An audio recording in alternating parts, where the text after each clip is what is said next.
Well, do we want to move on and talk about the Fandom Menaces talking about this movie? Might as well, Yeah. That's what the people want, I think. Yeah. By the way, everybody, before we do, I just want to make sure that you all know that you should subscribe to Turf Nation. Oh my god. And Organized Chaos. Their links are in the description here under this video. So do that. Because why not? Because they're awesome. That's why. Yeah, I've seen that channel before. It's pretty good. Oh, we talk about anybody specific? Sure. I mean, I made a couple of graphics if you guys want to look at those in the last couple of days. Your graphics suck. I don't want to see that. All right, fair enough. I made these when I was 6, so I didn't do all the formatting that I had been doing. It's just like slapped it together. But the information's there. I misspelled statement, apparently. Yep. So prior to release, they were labeling it woke, of course. Mm-hmm. As it entered theaters, that's when they began to manipulate and omit context regarding statements made by cast and crew. So like, Namor's actor was talking about how Namor's a voice for the colonized, and they took issue with that. He literally is, though. Mm-hmm. Right. Yeah. But I mean that, and then this one, the don't go if you're white, that was the narrative that I saw them using quite a bit because I think what we found out is it was like one TikTok account. Yeah. This one like random thing, of course. Some random person on TikTok had said, like, you shouldn't, they weren't even like saying it like, you shouldn't go if you're white. Apparently they were like, maybe give like little black kids a chance to go see the movie first weekend or something like that. Mm-hmm. Which, I don't know if that's a great take, but it's not terrible. And it's like just. And it's a like TikTok. I appreciate the idea behind it, but I'm not really behind it. Right. Yeah. Like if it's just one TikTok, it's like. Mm-hmm. Yeah, exactly. Like, yeah. So that becomes with Ryan Kennel, woke Marvel fans don't want white people to watch Black Panther. This is sad. And then, they're still using the Trump screaming lady. Yep. I know. They have like 3 screaming women that they use over and over again. And it's can we get new material, please? Can we get the SJWs are so bad. We only have 3 examples of them. Yeah. We keep using. See, this is what the problem is that they if they hear us saying this right now, just being like, God, this is so played out, they think that means we're triggered.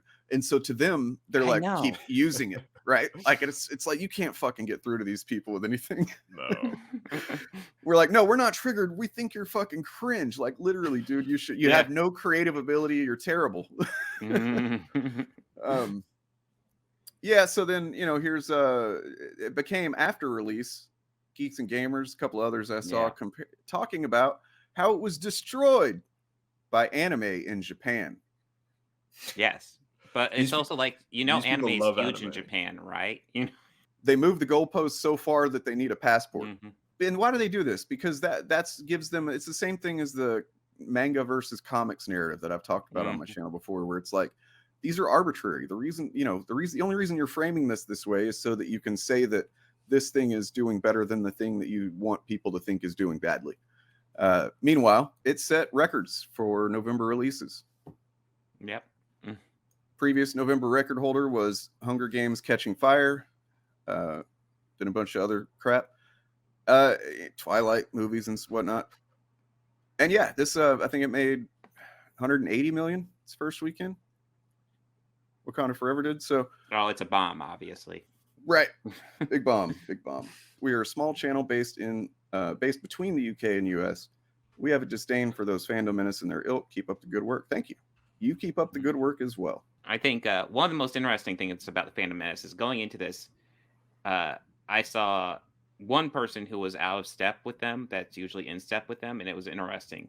So most of the Fandom Menace was yelling, we need to recast T'Challa. Like, well after the movie was shot, they were yelling this, and it's like, no, it's too late. What are you doing? But one thing I thought was interesting was Critical Drinker's take. His take was actually, Chadwick Boseman was such a big figure, we should probably just abandon the whole franchise. Oh, yeah, drastically different. Is he officially Fandom Menace, or is he just more of like their orbiting guests that comes on? I guess. He's definitely part of that orbit. Wait, who is it? I would definitely qualify him. Who is it? Critical Drinker. Oh yeah. Okay. I think he's like what Jordan Peterson is to like like conservatives as like what he is to the Fandom Menace. It's like the pseudo intellectual, you know, like the Yep. I'm not like, I don't use the word, I don't say woke, I don't say SJWs, you know, it's like I The say message. Yeah, I say the message. same thing just with more words, you know. It's like I say a bunch of, I could say the same sentence in like 5 words, right? But he has to make it like 10 words, you know, just to Here's give a some 10-page illusion. dissertation where I don't say woke, but Exactly. everything's woke. Exactly. He's a stupid person's idea of a smart person. Yes, to make himself seem smarter than what he is, you know, and to like elevate himself in the minds of his fans to a higher standard, I think. Right. You know, but he says the same things. He goes on their shows. You know, he thinks I think he's the same. Up yours, woke moralists. We'll see who cancels who. Oh god, I love that line. I Oh love my that god, clip so much. fucking hell! That was that. When I heard him say that, I laughed so hard. That was so amazing. It's like, how are you doing this? Is he like, for a moment, it makes you think, are you doing like an Andy Kaufman level fucking satire character at this point? Because no, his comedic timing on some of his lines are just, it's brilliant. Up yours, woke moralist. We'll see who cancels who. It's like, It's so funny. Yeah, that's another issue, is that that weird effect that British people have on Americans. And I guess maybe that dynamic applies elsewhere. I'm not sure, but like Americans tend to just hear a British person and go, "Oh, this guy knows what he's talking about." You know, that explains like Sargon of Akkad partly. Yeah. So, Turf, you have an accent, so you're gonna be the voice of us from now on. I have an accent. I've gone to international schools my whole life, so it's not a Danish accent. It's just a mixed of something. See, right before the stream, I was like, "Wait, where are you from?" And he was like, "I'm from Denmark." And I'm like, and before I even said it, he was like, "So I'm literally a Dane." And I'm like, "What?" You're like one of my forebears or something. So the description of this one is: foreign bad news for Wakanda Forever, the sequel to Black Panther, the single greatest film ever made. And if you disagree with that, you guys want to take a guess at what comes next? No way. This is shocking. I've not heard this one before. I mean, it's just these claims that, you know, they make shit up. They establish a fake claim and then hold everybody to it as if we're like a hive mind. So one person said it or something, so everybody believes it. Well, I mean, I've already made it kind of vocal a couple times. I'm not thrilled with this movie. I haven't been called racist once, but these guys are called racist. I wonder what the difference is.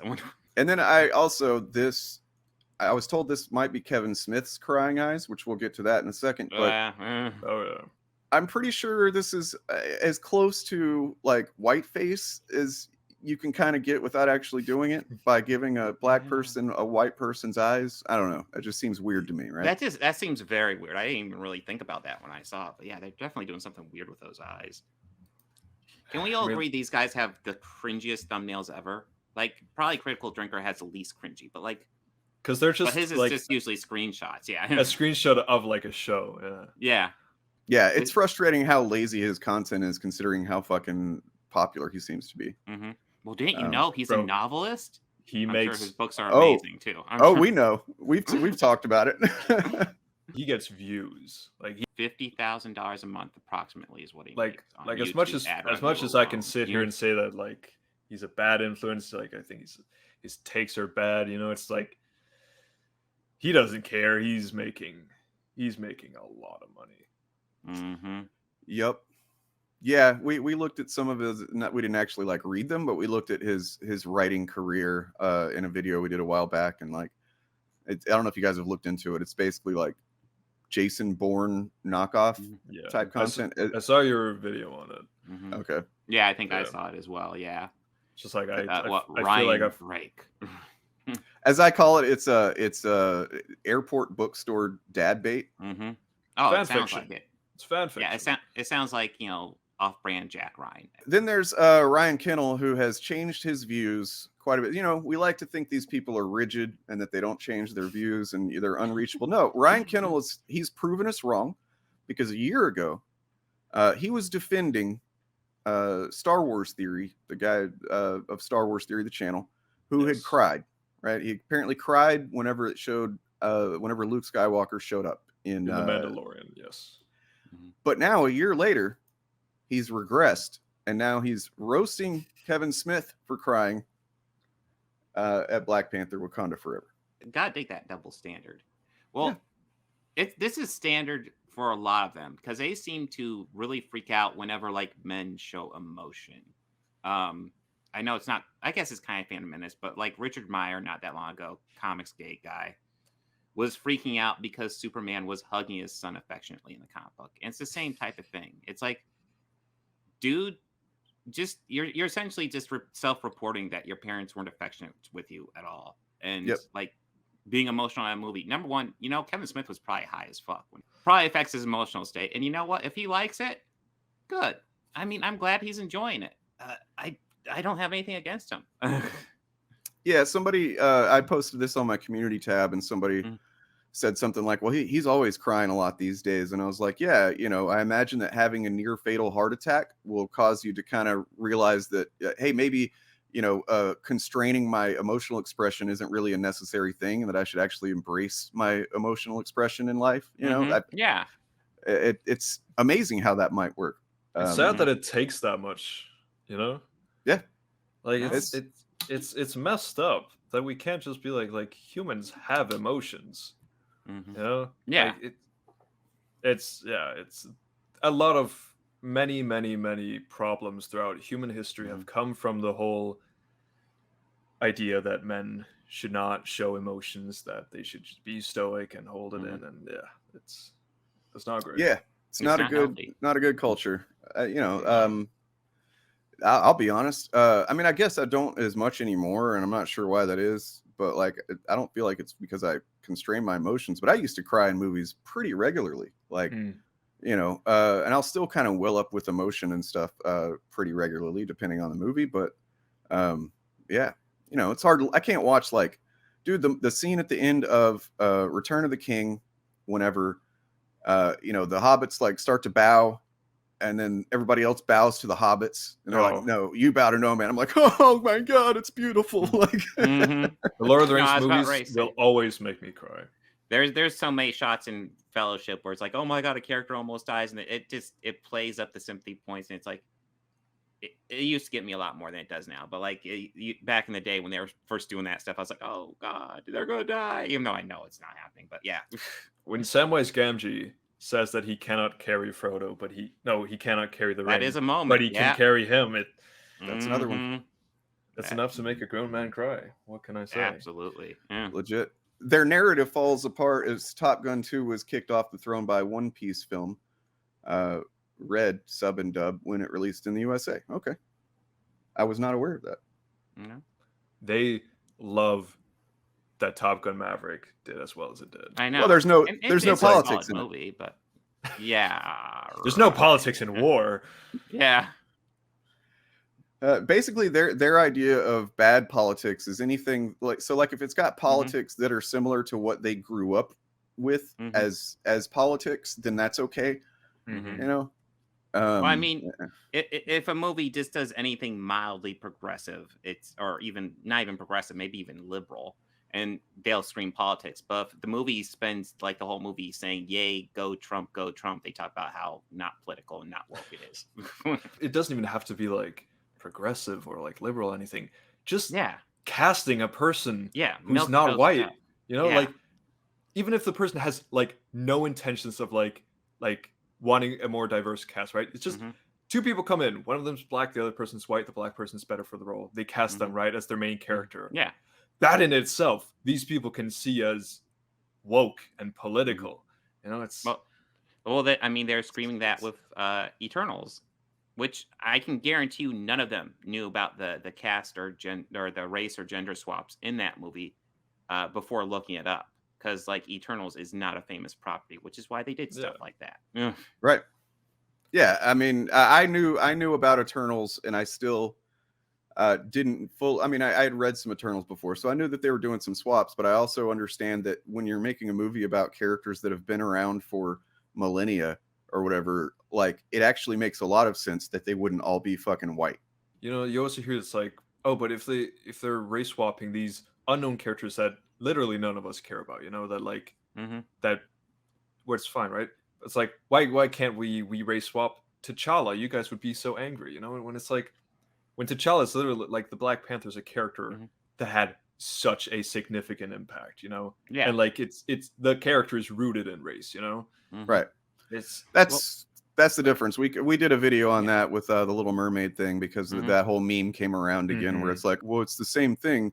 T'Challa, Black Panther, is about a black superhero. Little Mermaid is about a white mermaid. It's like, no, hold on. Like, no, that's not what Little Mermaid is about. Yes, that's what Black Panther is about, but yeah, and it's like they don't understand that things are different than other things. I love covering like the whole Little Mermaid controversy, especially when people use the like whole argument that the Little Mermaid is Danish. You know, it's written by H. Sanderson, and it's like, no Danish person, believe me, gives a fuck about the skin color of the Little Mermaid in the Disney animated movie. That ocean is not Denmark. If the oceans in Denmark looked like that, more people would know what the fuck Denmark is. You know, I think it's supposed to be Italy, from what I heard. People are like, oh, but like you hear arguments that it's like, oh, it's a Danish story. It's set in Denmark. It's supposed to represent. No, it's not. Do we know how many mermaids there are in Denmark? There's 38, I think. Okay. It was the last census done. Exactly. Yes.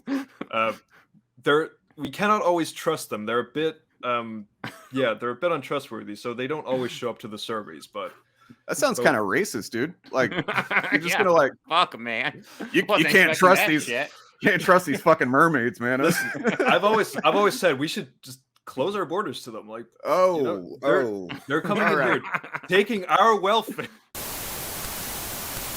Sorry, I can't let you spew that hate on this channel, man. Sorry, I forgot we're grifting.